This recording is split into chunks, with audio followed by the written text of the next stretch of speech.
নমস্কার বন্ধুরা, আমি অরিন্দম চলে আসলাম আজকে এই মুহূর্তে বিরাট বড় একটা প্রাইমারি টেট 2023-এর বিরাট বড় একটা গুরুত্বপূর্ণ আপডেট নিয়ে। কবে আসতে পারে প্রাথমিক টেট 2023-এর রেজাল্ট?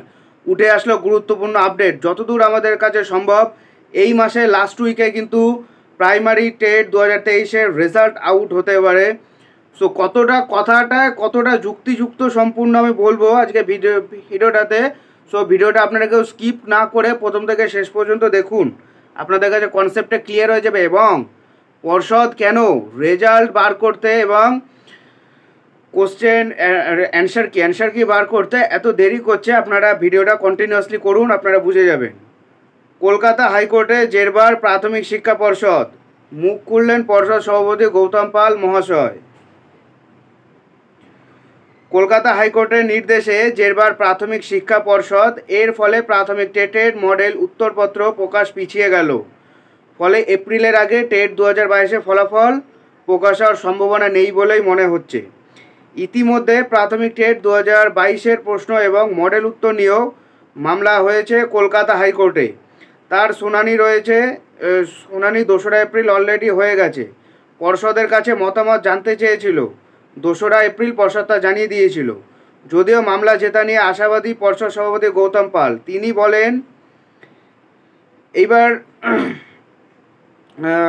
পর্ষদ সভাপতি গৌতম পাল তিনি বলেছিলেন যে পেপার সেটার সহ মোট 3টে ধাপে বিশেষজ্ঞদের দিয়ে উত্তরগুলো মূল্যায়ন করা হয়েছে, সেগুলো তারা সঠিক বলেই দাবি করেছে। আদালতে ভিত্তিহীন মামলায় পর্ষদের জেরবার হতে হচ্ছে। আদালতও বড় জোর 1 সপ্তাহ সময় দিচ্ছে সমাধান করার জন্য। তাই এই সব কাজের জন্য অন্যান্য কাজ একেবারেই থমকে যাচ্ছে। অর্থাৎ 2022 সালে যারা কেস করেছে তারা বলছে 23 থেকে 24টা প্রশ্ন ভুল আছে। তবে চাকরি প্রার্থীদের দাবি অন্যরকম। উদাহরণ হিসেবে গ্রিন হাউস গ্যাসের অন্যতম উদাহরণ কার্বন মনোঅক্সাইড। যদিও পর্ষদ বিশেষজ্ঞদের বক্তব্য carbon die oxide green house gas হলেও কার্বন মনোঅক্সাইড তার আওতায় পড়ে না। এই দূষিত গ্যাসটি যথেষ্ট ক্ষতিকর হলেও তা পরিবেশ তথা বাতাসের তাপমাত্রা বাড়ায় না, ফলে গ্রিন হাউস গ্যাস নয়। আবার হর্টিকালচারজাত ফসলের উদাহরণ হিসেবে পর্ষদের মডেল উত্তরে ছিল আম এবং লিচু। এদিকে কিছু প্রার্থীর দাবি চা এবং কফি সঠিক উত্তর। আবার সুপার সাইক্লোন উমপুনের বাংলা সঠিক উচ্চারণ নিয়েও প্রশ্ন তুলেছেন কেউ। এরকম একাধিক প্রশ্ন নিয়ে অভিযোগ তোলা হয়েছে। এর ফলে মডেল উত্তরপত্র প্রকাশ করতে পিছিয়ে যাচ্ছে। আর মডেল উত্তর থেকে প্রার্থীদের অভিযোগ বিশ্লেষণ করেই ফল প্রকাশ করা যাবে।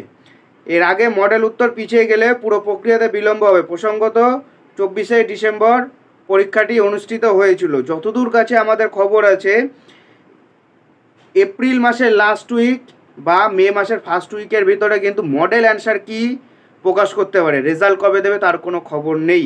সম্ভবত পর্ষদ সূত্রে যেটা খবর আমাদের কাছে আসছে, 2022 সালের আগে নিয়োগ নোটিফিকেশান দেওয়ার পরে কিন্তু 23 স্টেটের রেজাল্ট আউট করলেও করতে পারে, আবার একসাথে হলে হতে পারে। সো বন্ধুরা, এটাই হলো আজকের ভিডিও। সো ভিডিওটা কেমন লাগলো অবশ্যই কমেন্ট করে জানাবেন। বেশি ভালো লাগলে সাবস্ক্রাইব করবেন। নমস্কার, জয় হিন্দ।